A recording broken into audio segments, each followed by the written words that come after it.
Well, good morning, good morning, good morning. It is Thursday. It is the 16th of January. It is Inside the Game. Jonathan Turner alongside Mr. Nathan Wangler. Nathan, man, how you doing, dude?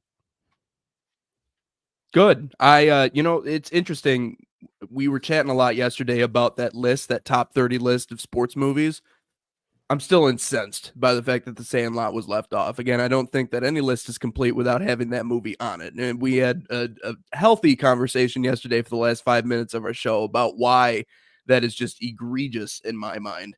So I figured today maybe we should do a little bit of our own list building since I'm sick of looking at other people's lists because just intrinsically, I'm just not going to agree with a lot of their picks. That was certainly the case yesterday with that top 30 list we were looking at. So I figured maybe we could build a couple of our own, but I'm ready to roll. Yeah, I'm ready to roll too. Obviously, some housekeeping stuff. Your first time stopping by, hit the subscribe button, like us, share this with your friends and family.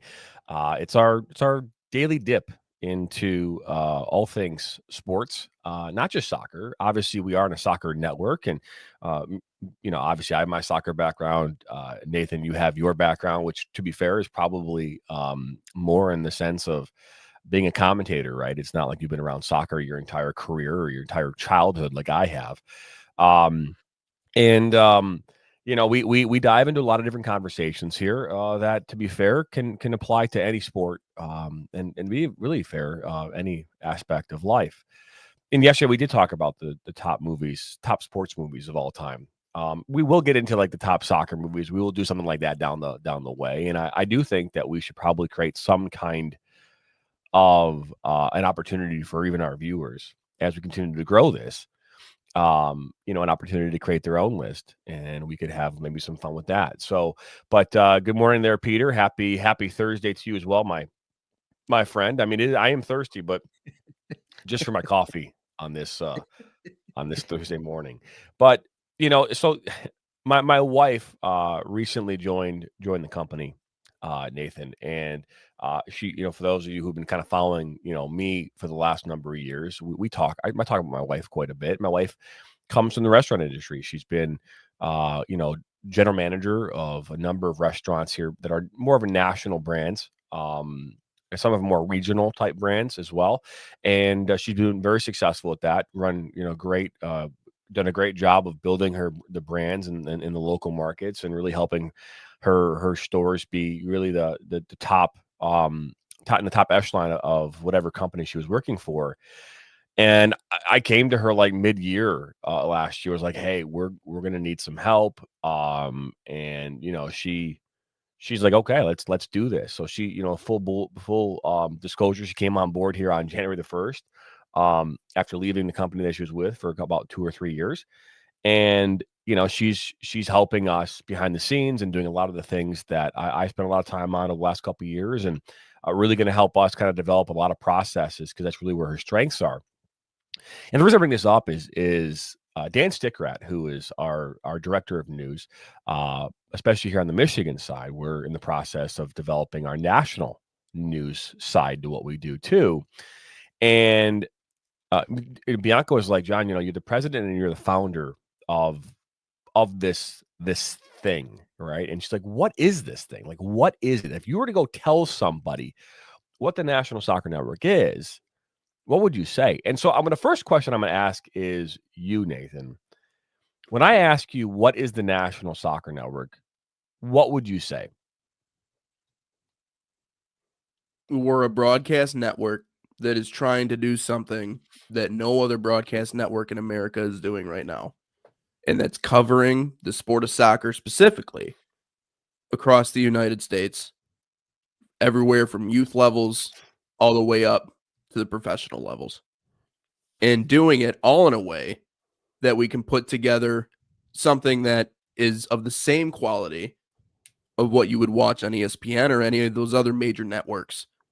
But it's for your kid or your friend or someone else that you're watching for a program that might not have gotten that media coverage before. Essentially, what we're doing is we're bringing the availability to host an actual professional level broadcast for teams that didn't otherwise get it. Yeah. No, that's good. I mean, I like it because the question is like, what would you say if you were in an elevator, right? What would we say if we were in an elevator or at a restaurant? Hey, what do you do for a living? Well, I'm the founder of the National Soccer Network. Well, It's so hard answering that question in general, though. Yeah. it's funny because when I was writing like about like our About Us page on our website and thinking about how I wanted to kind of portray this, where soccer lives, breathes, and thrives is kind of like something that came up, right? And it's so much the case. I remember as a young kid playing soccer, I remember how the joy that I got, right? Of being around the game, the excitement around that, the aspect of the training, the coaching, the referees, all aspects of the game. And as I got older, the things that I was really kind of more in tune with, those things started to develop into different areas. And I started to love other aspects, of the game of soccer. I started to fall in love with reffing. I started to fall in love with coaching, right? So there are different levels to this. And I was asked a question the other day, like, what led you to this?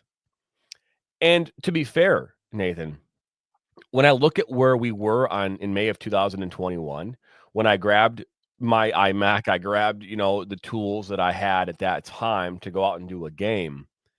I never thought we would be here.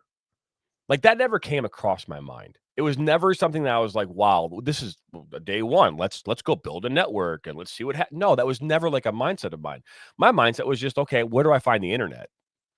It was like, Mhm. you know what I mean? Like, it was like, where do I find the internet? Where do I find power, right? What kind of Right. camera should I use? What kind of technology should I use? That. And so for me, um the vision came to life over the last 18 months as far as what we're doing today. But it all stems from the fact that I live and I breathe soccer. Now, I might not live it in everything that I wear or whatever, but I'm just saying that it is like down to the cellular level of my body, Mhm. right? Because otherwise, why am I doing this? So, as the founder of this platform, the president of this business, it is in my cells. So if I'm going to go have a conversation with a potential advertiser or a league, they need to feel that, right? They need to feel that. Like when you're watching Stephen A. Smith on ESPN, do you have any doubt that that guy loves sports? Like he loves At my sports. head. Yeah. I mean, like you hear. I mean, he gets angry about it.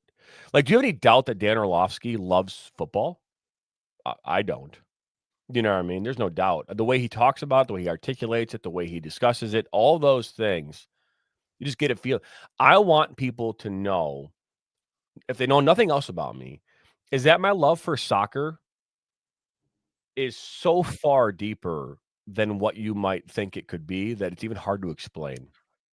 And that's why we're doing this. That's why I've created it. That's why we're building this.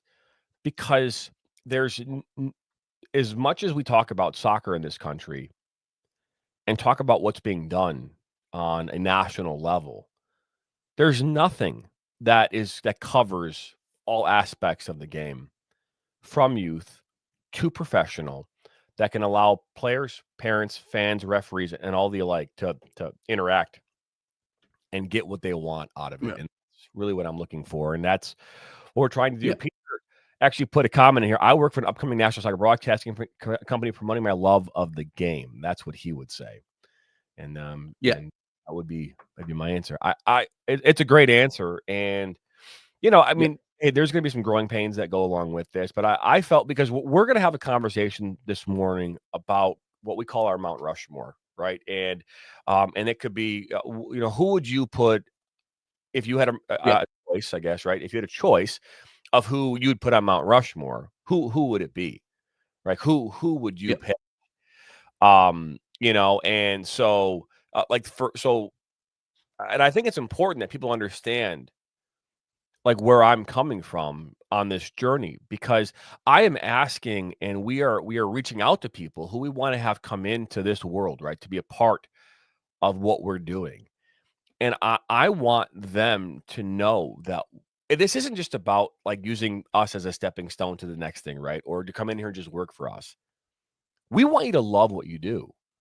Like, I want you to love, like, Nathan, there's no doubt in my mind that I know that you love what you do. You love being behind the microphone. You love being involved in the game. You love doing this. And I want to be around people that love what they do.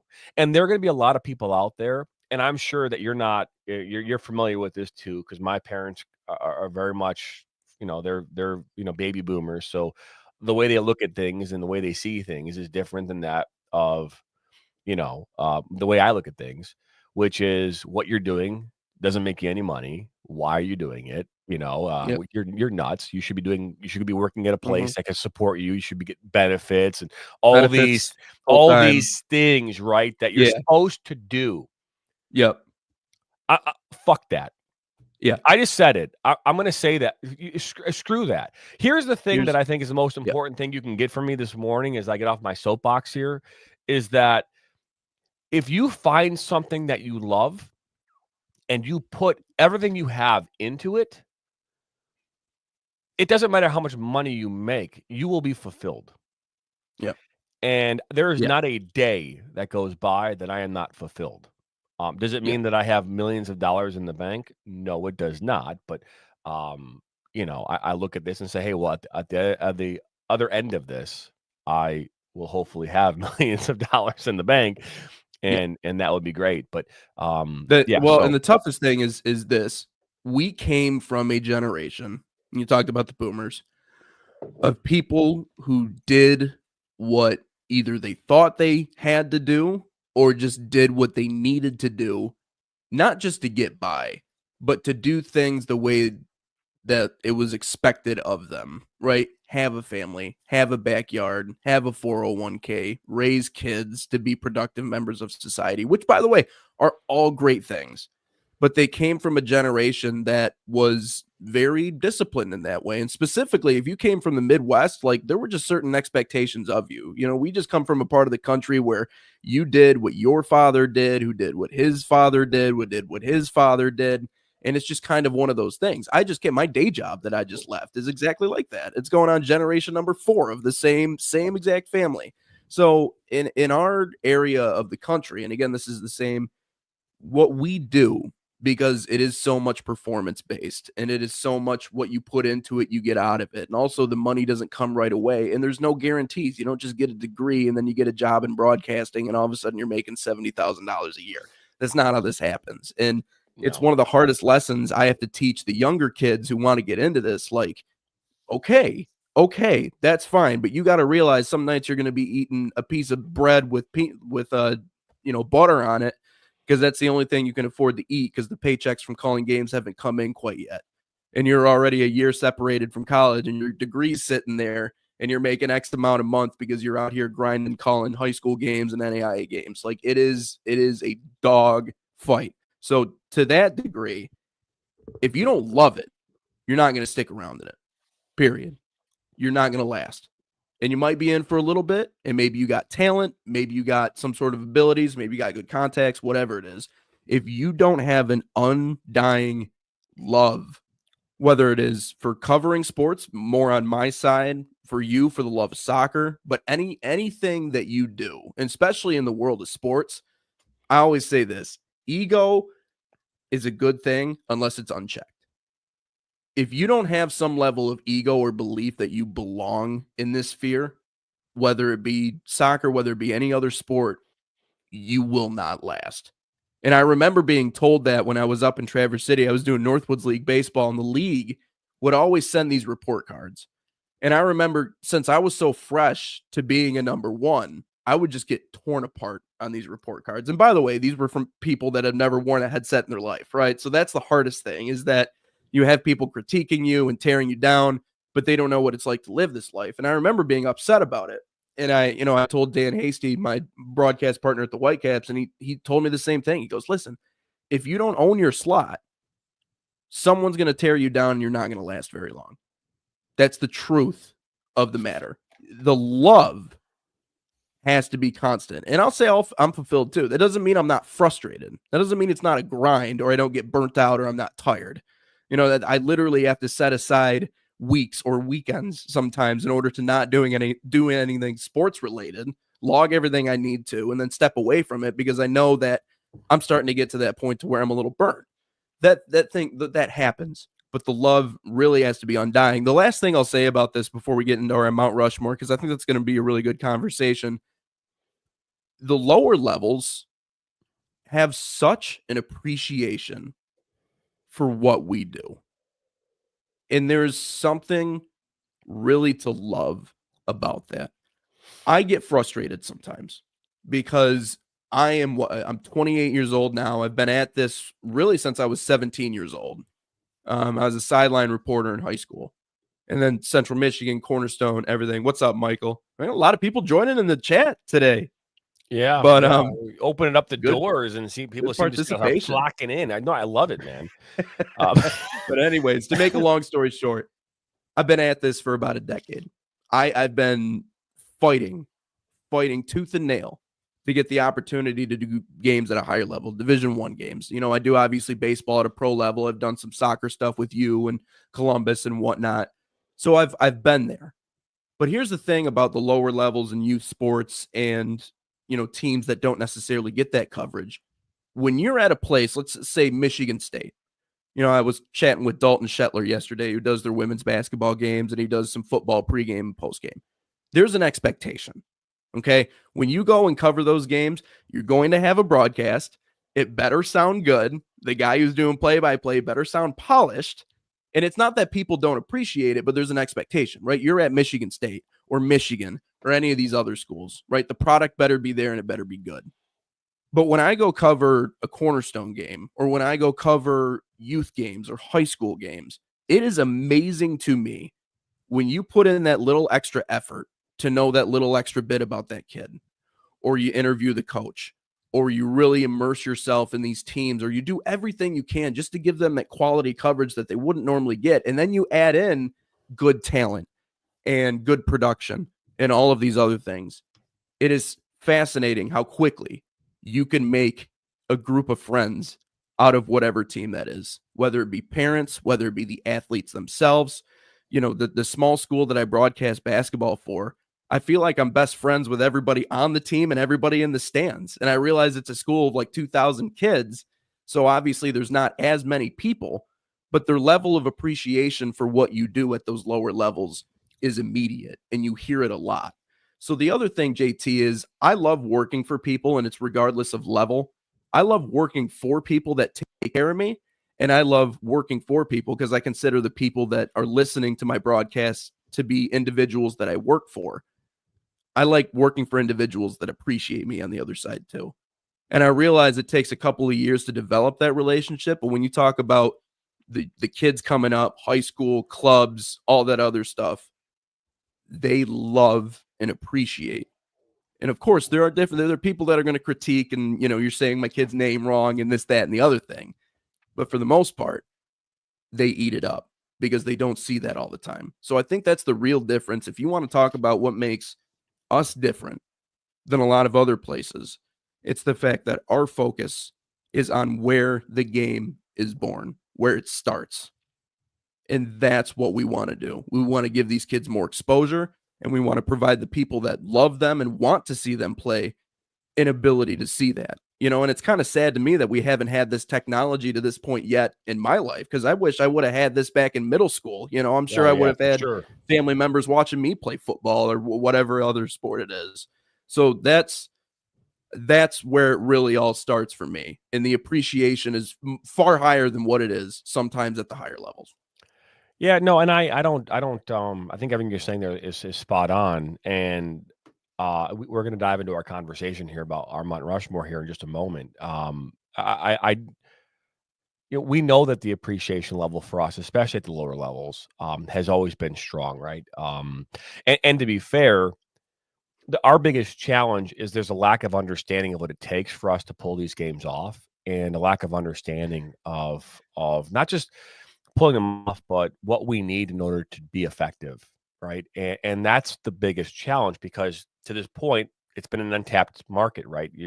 People show up, they play their soccer game, they might have a recording, they might not. No one really puts a lot of effort into calling the games. It's more kind of, happenstance in a lot of cases.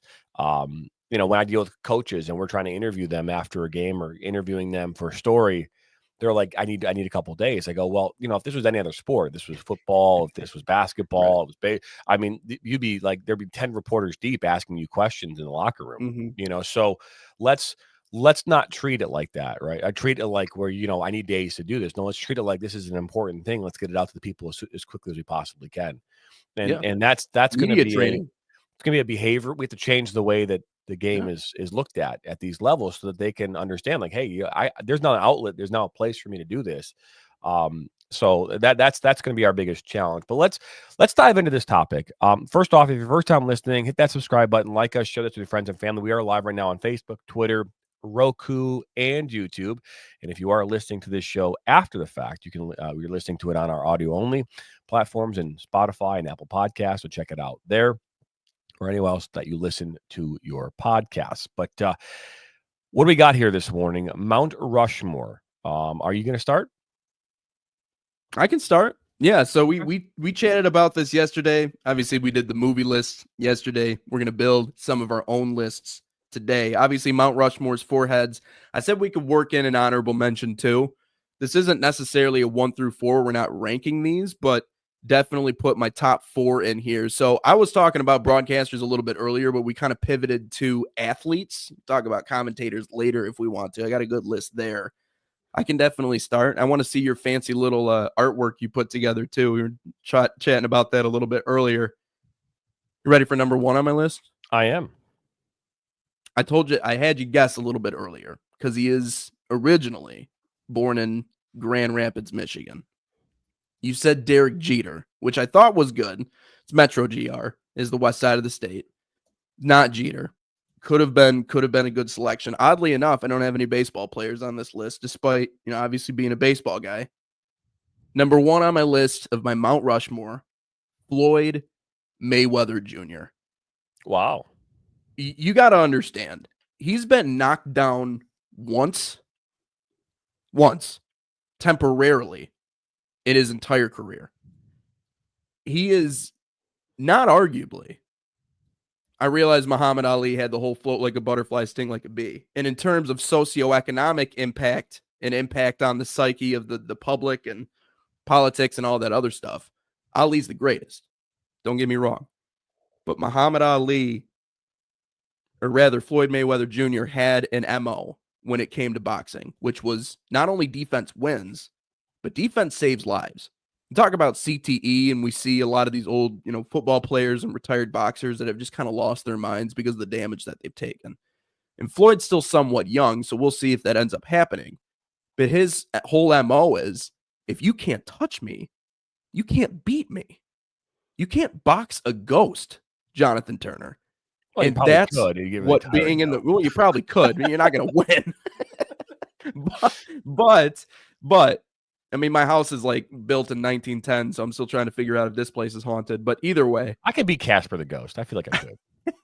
Are you a friendly ghost or a boxing ghost? But people are going to say that, okay, he fought people past their prime and he did eating, handpicked. You can do that when you're at that level. He is the best, greatest defensive boxer of all time. Also, never lost. So I'm gonna put him the first selection on my Mount Rushmore. Again, it's not necessarily 1 through 4, but I think he's the greatest defensive boxer of all time and undefeated. You can't argue with that. Okay. What's your number 1? Well, so I have the entire. So if I do this, everyone's going to see my entire. Right. So if I put out this image, it's going to be, you're going to see all of them. So what my thought process is that I'm going to maybe kind of just talk about it without naming them. That's fine. Right. All right. Maybe give them the so we're gonna do a little guessing game. Then I won't guess. Statistics. So my number 1, He was called the Iron Man. Okay, and the reason why is I believe he still holds the most consecutive baseball games started in history of the Major League Baseball. Had a great career, and the reason why I like this one specifically is because if you look at the first off, that will never be beaten. I don't believe that will ever. No one will ever come close to that again because the athlete today is not the same athlete as yesteryear. We talk about that all the time. There's not an athlete that's gonna say, "Well, I want to beat how many games starting in a row." You know, where you think about baseball and there's 160 games in a season.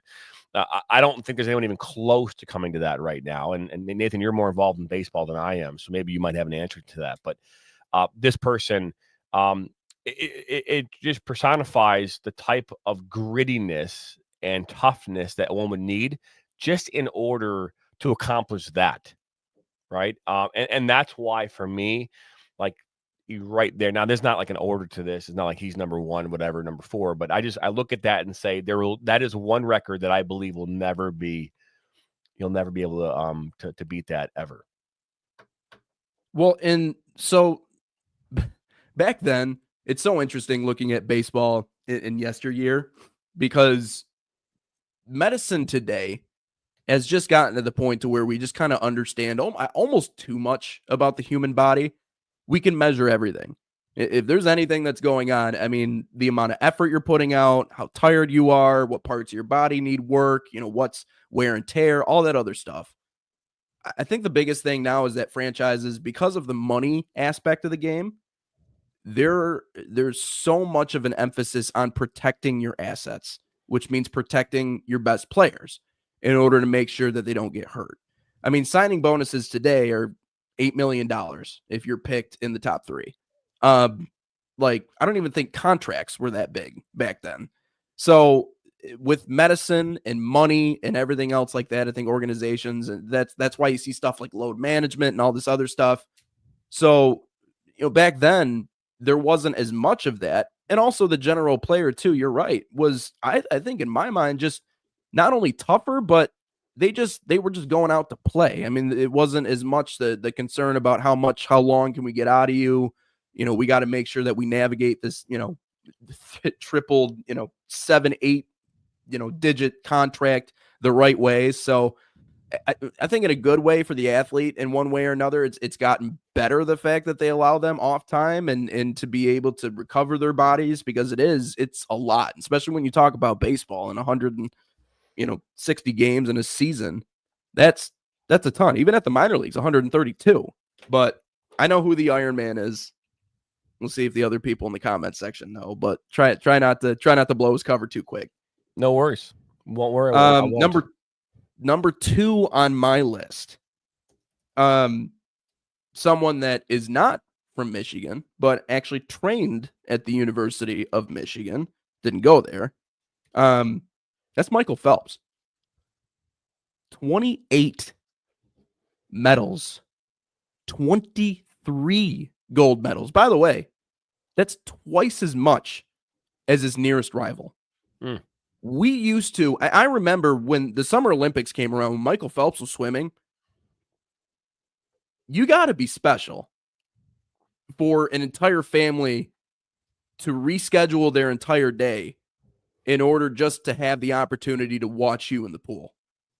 Because that was the type of impact that Michael Phelps had. He was so dominant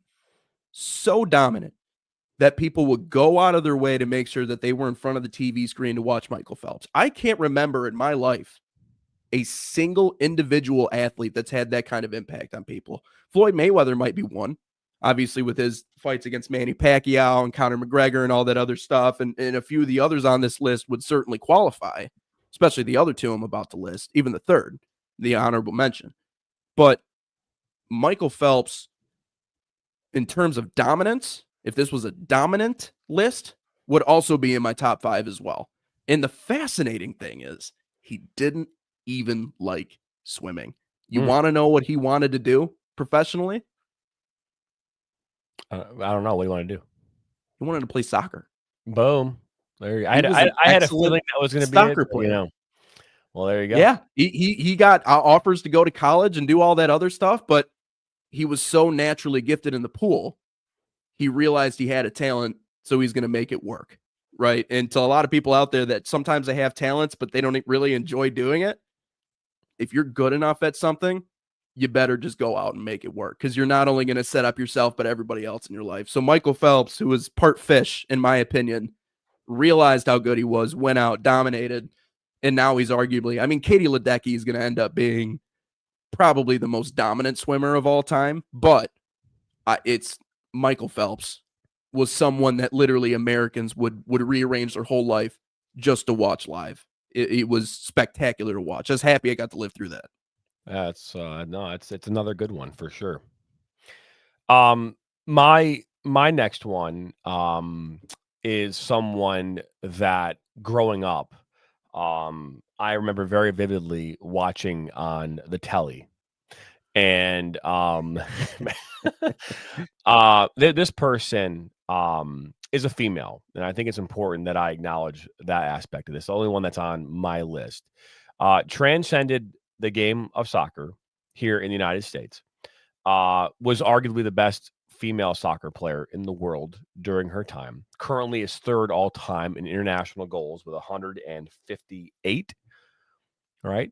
And I mean, just you just think about this player, and she personifies U.S. women's soccer, right? And she's retired, so she's not currently playing. So if that gives you any, but was part of the 1999 Women's World Cup championship, final championship, and which obviously brought America together in more ways than you could ever imagine.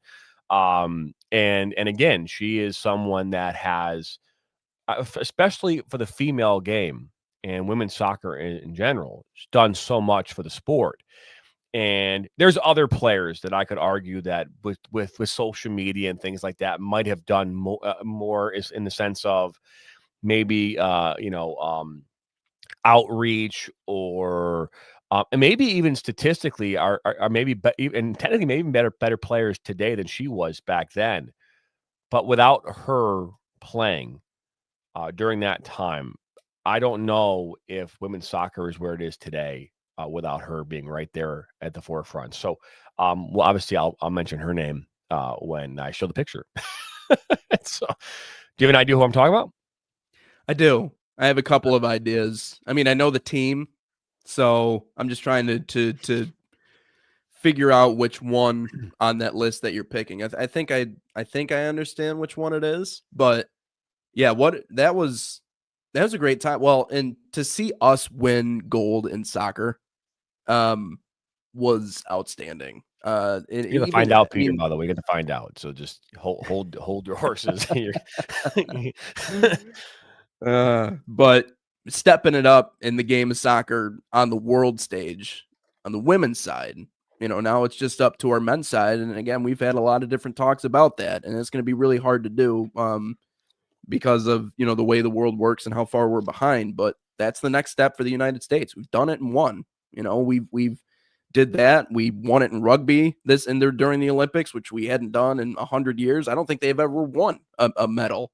So we're starting to step it up in different ways. And things about America, this might sound corny, but I mean, if we want to be the best at something, we can. But it actually takes people coming together to actually make that happen. So again, that's another thing that I think we're trying to work on, through what we do here at the network. My number 3 on this list, he's the fastest human being ever, all time. The fastest anyone's ever run. Is he happen to be Jamaican? Yes. Good guess. Okay. And does he? Yeah. Okay. All right. Cool. Yeah. It wasn't Christian McCaffrey from the 49ers. I just wanted to make sure. Have we even checked to see if he's as fast as Usain Bolt? Jahmyr Gibbs, actually. He's on my Mount Rushmore right here. No.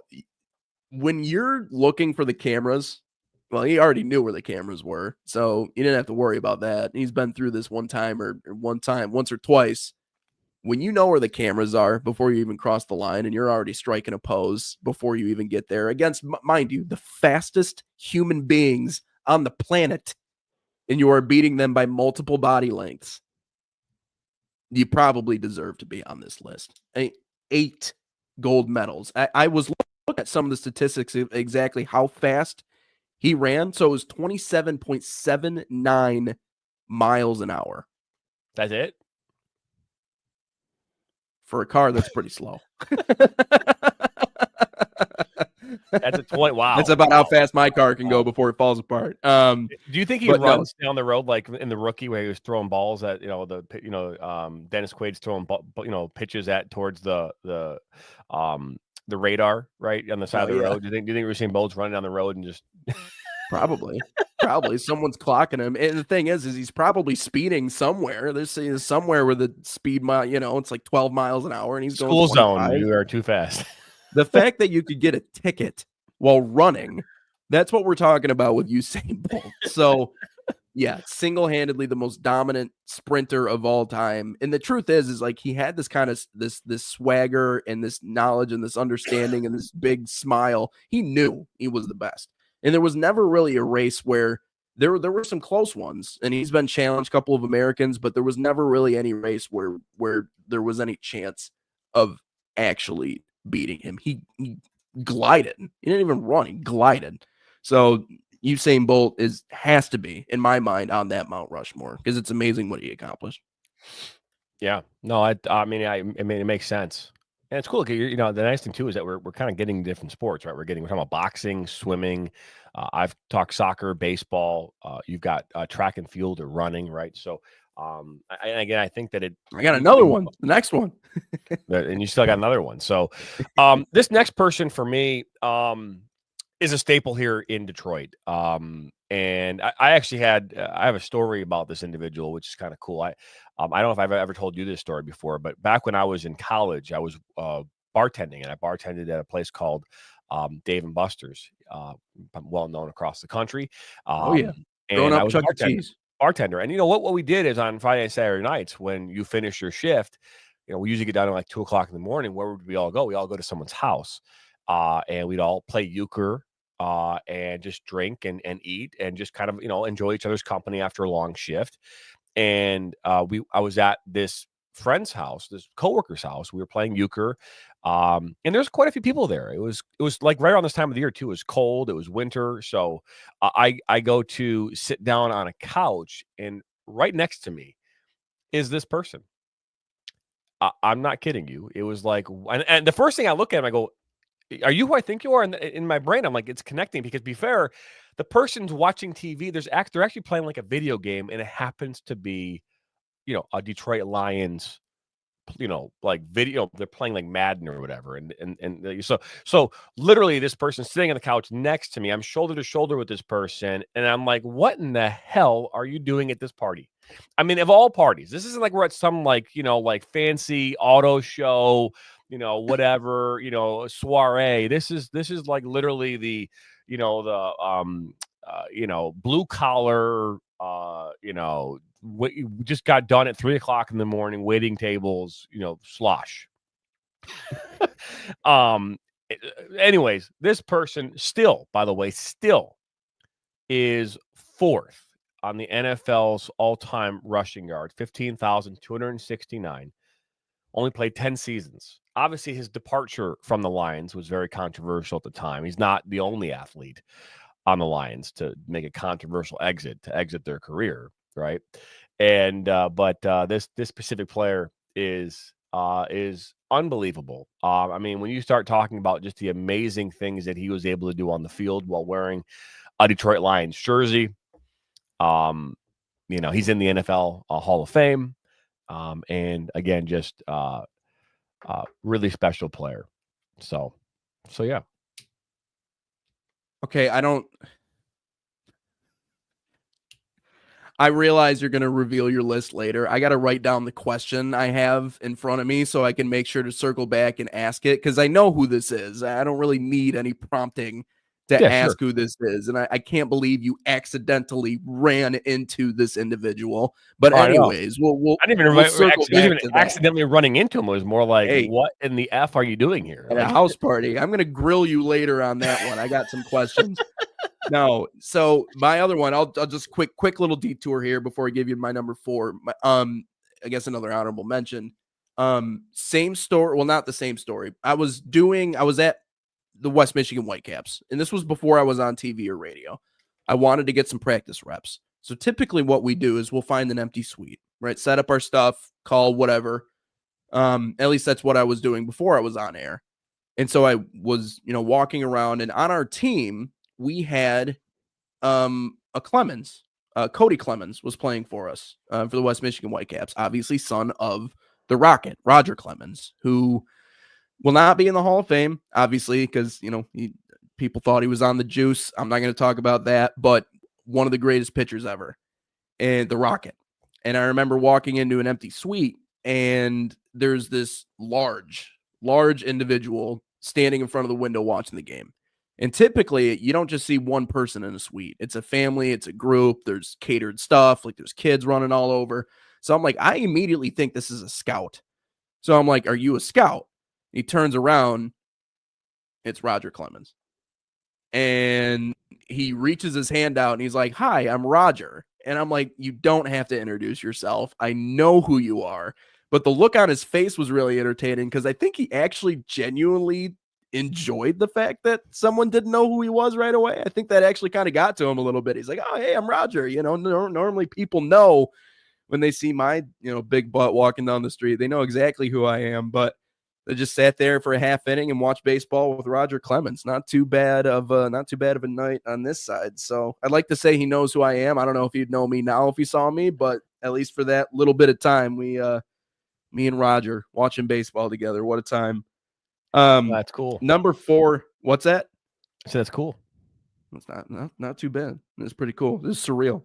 Number 4 on my list. How do I phrase this? Again, could have landed on the list of most dominant. I think she deserves it. Winner of the 2017 Australian Open. Oh. And not just the winner of the 2017 Australian Open, did so while she was pregnant. Serena Williams is the other name on my Mount Rushmore. Again, it goes without saying, kind of like Usain Bolt when I said he's the fastest man of all time, he's the greatest sprinter of all time. Serena Williams is the greatest female tennis player of all time. Now, I was thinking about putting Novak Djokovic on this list because obviously he, on the men's side of things, he's one of the most dominant of all time, if not the most dominant tennis player of all time. But Serena Williams, kind of like the MJ flu game, to go out and win a major championship while you're pregnant is one of the most impressive athletic feats really in history, and regardless of sport. And I think Serena, especially when you talk about that family too, and Venus Williams and those matchups and just the pedigree of sports family that she came from, she really set herself aside with her dominant run that she had in the sport. I don't really think there's anybody that comes close to touching Serena Williams in the sport of tennis, specifically not on the women's side. And much like Michael Phelps and much like Usain Bolt, I don't think we'll see what she's done be replicated by anybody anytime soon. I think that one athletic feat was enough to really put her on this list, but I think Serena Williams is the other face on my Mount Rushmore. So just to recap, Floyd Mayweather Jr., Michael Phelps, Usain Bolt, Serena Williams. That is my Mount Rushmore of athletes. I mean, it's obviously pretty cool. I mean, and I think it's a really good, at least from my perspective, it's a really good, really good list. I think you've hit really, obviously, one of mine is going to have a broadcaster in it. So that's maybe slightly the difference between me and yours. I just maybe for the sake of this thing, if you had to pick a broadcaster, who would you pick? I'm going to go, so in terms of greatest, picking one, it has to be Doc Emrick. So I'm gonna do something here. I'm gonna share this with you. But Doc Emrick broadcasted games for NBC. He did NHL games, Hall of Fame career. And I forget how many years he was at it. But Doc was known for his ability to really create a colorful broadcast, and it was through his diction and his word usage and his verbiage and everything that he used there. The one thing that he did really well that I think you and I both appreciate, and we always talk about it, was the emotion that he brought to the broadcast. That, number one, set him aside. So that was something that I thought he did better than really any other broadcaster. But the other thing we always talk about, and it's a very nitpicky small thing in the world of sports broadcasting, but using different words to describe what is happening in a play, to narrate along the lines of a play, to make it more vivid in the head of the person that is consuming. And the words that Emmerich used, the storylines that he put together, the emotion in his voice were all really good. But I'm just going to give you a look at some of the verbs that he used. I'm just going to read off some of them. He used 153 verbs once, or 153 words for pass without saying the word pass. This isn't a hockey game, by the way, where that is happening literally every 5 seconds. But he was so good at his job that he could illustrate what was happening without even using the basic word pass. So I'm just going to read through a couple of these and then we can get on to what you got. But words for pass. This is just in the first period. Angled, bank, blasted, blocked, bounce, brought, brushed, carried, chipped, chopped, cleared, closed, collared, come, controlled, curled, dished, dropped, drubs, dubbed, dumped, fed, feeds, finessed, fires, and flagged. Wow. 153. So imagine just how vivid that is in the heads of the people that are watching. He could paint a picture better than any broadcaster live that I've ever seen in my life. He was a master of the theater of the mind. I think Doc Emmerich is one of the best, if not the best, in my opinion. No, I don't disagree with you. Doc has been well. I mean, he now lives here in Michigan. Here, I believe like near St. Clair Shores or Port Huron area, if I'm not mistaken. But no, I couldn't agree more. He was that voice too, that iconic voice. I remember, just hearing that voice. Not growing up, but I mean, because he was really more like the early 2000s to like the 2020 is kind of where I remember hearing his voice a lot. The Red Wings, man, those Stanley Cups against the Penguins. Yep. I mean, Yep. Some of the greatest times ever watching sports, and I've never been more nervous or jumpy listening to his voice. It creates. It is hockey, and that's the thing about him. When you hear his voice, you think Stanley Cup, you think Red Wings, you think all those other things. That's the thing. I want to get to that level, that legendary status, to where if you hear my voice, you think this team, this organization, this sport. It's just, there's a lot of nostalgia that comes up, even just hearing his voice. That's why I like playing the old NHL games, because he's still on the game. I just can't get behind the new stuff. I'll credit to the new guys. I'm sure they're great, but I'm going to miss Doc. I already do.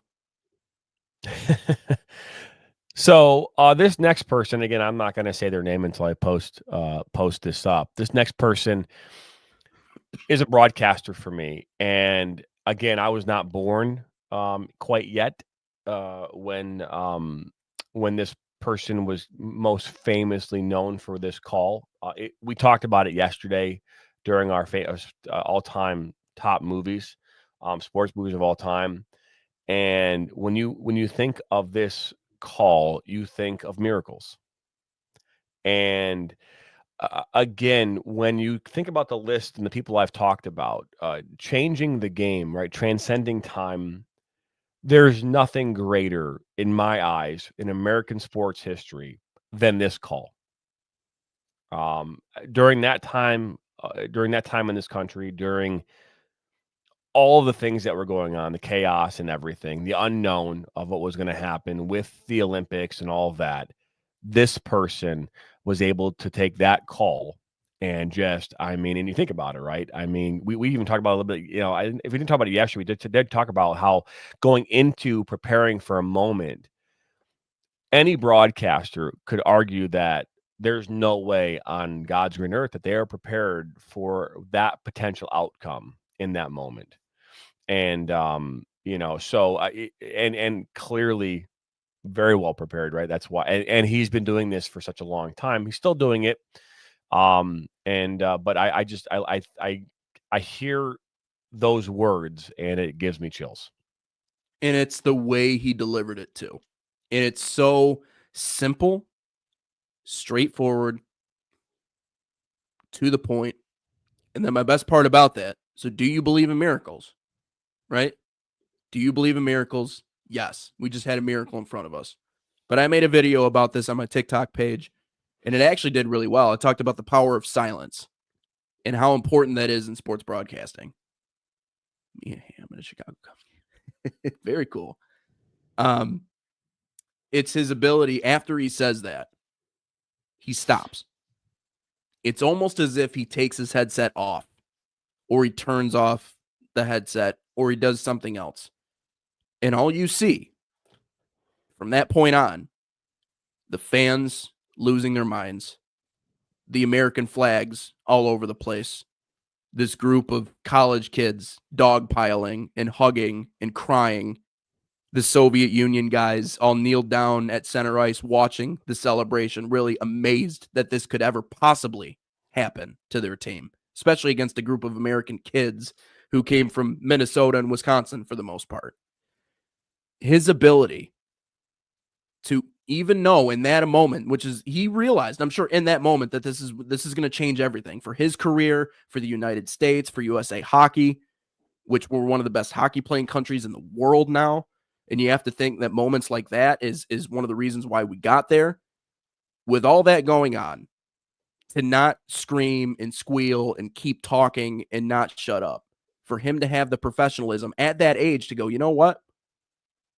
I'm going to exit stage left, and I'm going to let people witness this emotional outcry, this moment, for what it is. Take in the crowd noise, take in the pictures of people crying, Herb Brooks going off the ice and just walking back and literally leaving because he's so emotionally overwhelmed he can't handle it. That's what made that call great. It's not, we got to know what to say and when to say it, but it's just as important, JT, in my mind, for sports broadcasters to know when not to talk. That, in my mind, is just as important. So, without further ado, here is my list. Boom. There it is. Right. Okay. Yep. Cal Ripken, the Iron Man, Al Michaels. Okay. All right. So I still got questions, by the way, if you're open to answering them. For sure. What was Barry Sanders' connection to the people that you worked with?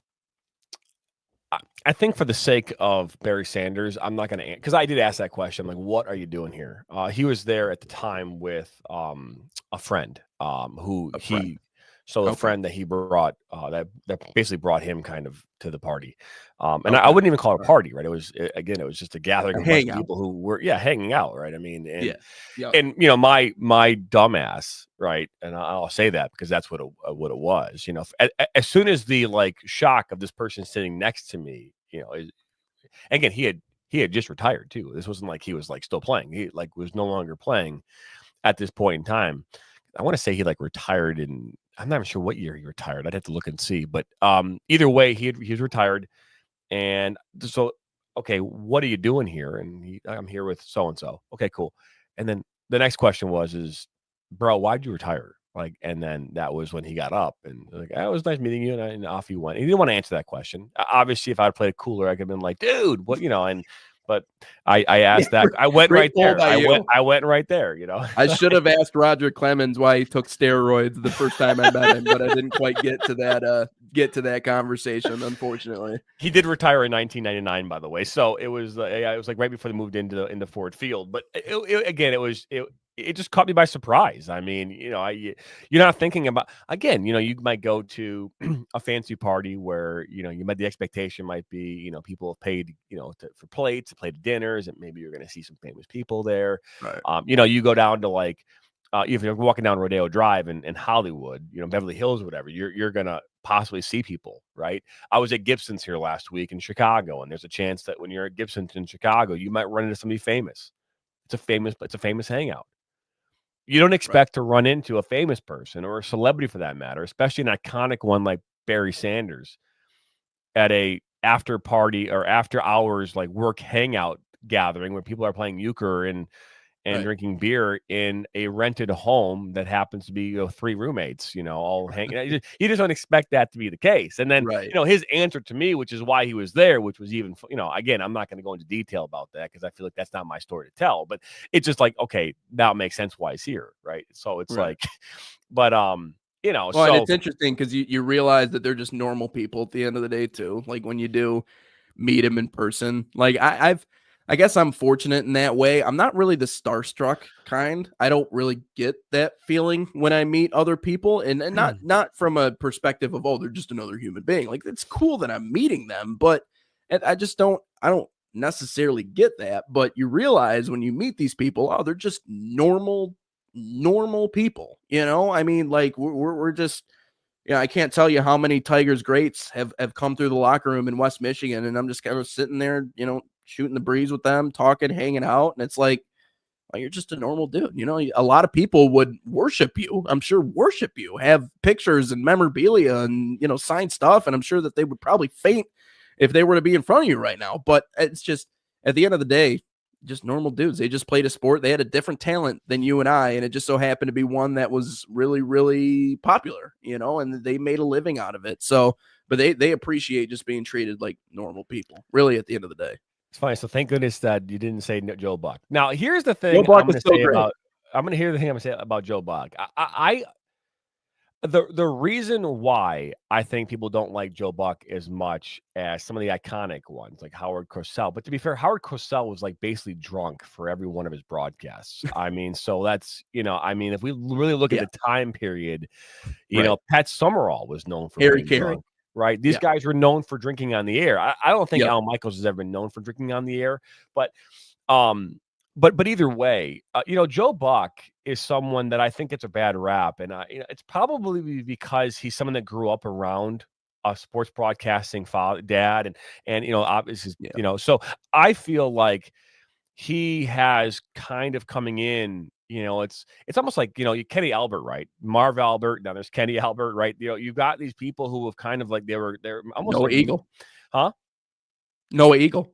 Yeah. You've got these kids who watch their fathers do it, and then they already come in with an acumen, right? They've already come in with this experience from their parents, and they're trying to make their own path. And I think that takes away it takes away the rawness, right? The authenticity aspect, I believe, of this, right? That aspect where there's like this vulnerability, to a broadcaster that you just don't get. I mean, and that's probably why he gets us a bad rap. Because I've always felt that he does a really good job. I've always felt that when you talk about a broadcast, he does a good job of explaining the broadcast. Now, does he get to the same octane levels as the next? No, he doesn't. But I mean, he at the end of the day, he does a good job of delivering a good broadcast. Yeah. He understands what his register is. He understands how far he can go. Obviously, he's a pro in that regard. Listen, I like Joe Buck. I think he is a pro. I think he does a great job. Obviously, he doesn't do his own game prep. Someone does that for him. But I do think he does a level of it himself, and I think he's really well connected. You can't hold the nepotism against him. And he even addressed that in a lot of his speeches. He goes, listen, I know I'm a Nepo baby. Like, there's Nepo babies all over the place. Every job field you go into, there are Nepo babies everywhere. So we can't hold that against him. The other thing that I think Joe Buck did, and I'll wrap it up with this, I think Joe Buck is exceptional in one regard, and it goes back to what we were talking about with Al Michaels. I think he knows how to get out of the way when it's time to get out of the way. There are just some broadcasters that just talk a little too much, especially when it comes to those big moments. But I think Buck is very good at delivering that and then getting out of the way. And I don't think he plays favorites. I just think fans are sensitive. I think that's a big thing that people don't like about Joe Buck. They're like, whoa, you like certain teams, no, you're a fan. You get it. You get your feelings hurt when someone doesn't mention your player or your team. Or that's something we deal with all the time. But no, I think Buck's a pro. I really like the work that he does. So yeah, but I wouldn't put him in the greatest of all time category. But here's, no. We're gonna tee up tomorrow. Okay, we're gonna tee this up right now as I mentioned the word GOAT and greatest of all time. Go. Do we use GOAT too much? Is that terminology used too much? And more importantly, what defines a GOAT? I think that is something that we need to discuss. We're going to do it tomorrow. It's going to end the week with the greatest of all time. Who is a GOAT, and what are the qualifications? Because I've heard GOAT at the semi-professional level, and I know that we talk about the lower levels, but to say that you're the GOAT, the greatest of all time, I feel like you just can't throw that around loosely. I feel like you just can't be like, well, he's the GOAT. No, I mean, it is like, there's like no doubt. I mean, I don't think anybody in the world has a doubt that Tom Brady is a GOAT. And if you have a doubt, then you haven't been watching football, well, for the last 30 years. Yeah. I'm sorry, but there's no doubt. Greatest golfer of all time. Okay. I know Jack Nicholson's up, Jack Nicklaus is there, not Nicholson, but Jack Nicklaus is there, right? In that conversation. But Tiger Woods, is he the GOAT? Is he the GOAT? Yes. You know what I mean? So is Sam Smith from Idaho FC the GOAT? I think people throw it around loosely. You know what I mean? So, like, is he the GOAT? Chicago House, right? This player X, who happens to be the, scored 30 goals this season. He's the GOAT. Yeah. Okay. Is there, can we go to community level GOATs? Can we do that? Can we say that in your small town of 3,000 people that Sam Shepard is, or Lisa Smith or whoever is the GOAT for your town? Is that a thing? I think it's kind of a lazy way of saying that someone's really good at something. I just don't think people really want to go too deep into it. But no, actual GOATs, you got to go to Newaygo. There's some farms out there. They probably got lots of GOATs. If you want to be more a part of this conversation, follow us on all social media at the National Soccer Network, Nat Soccer TV, on Facebook, on Twitter, on Instagram. Follow us there. Obviously, if you're watching on YouTube, make sure you like us and share this with your friends and family. We'll be back at this again tomorrow morning at 9 a.m. Eastern as we talk about GOATs. And what in the hell is a GOAT? Because if it is not the obvious, then we need to redevelop that word. It's being used too loosely, in my opinion. And I get it. I get that the lower level team, I get that there are teams across this country and even the world for that matter that want to say that player is the greatest of all time. You just can't say that loosely. You just can't say it. We talked about the top 30 movies yesterday, Rolling Stone. It incensed Nathan, and he almost lost his mind yesterday. These are the kind of things that make me upset, because when you start throwing around the term the GOAT, you better be damn sure that player is going to be remembered forever, because you cannot throw that term around, in my opinion, unless they have transcended the game and everybody in the world knows who the hell they are, not just your small town in Little Rock, wherever. Okay, so we'll talk about that tomorrow right here on Inside the Game. I'm Jonathan Turner alongside Nathan Wangler. Check us out on all social media platforms or wherever you listen on Apple Podcasts or Spotify. And we'll be back at us again here tomorrow morning for episode number 10.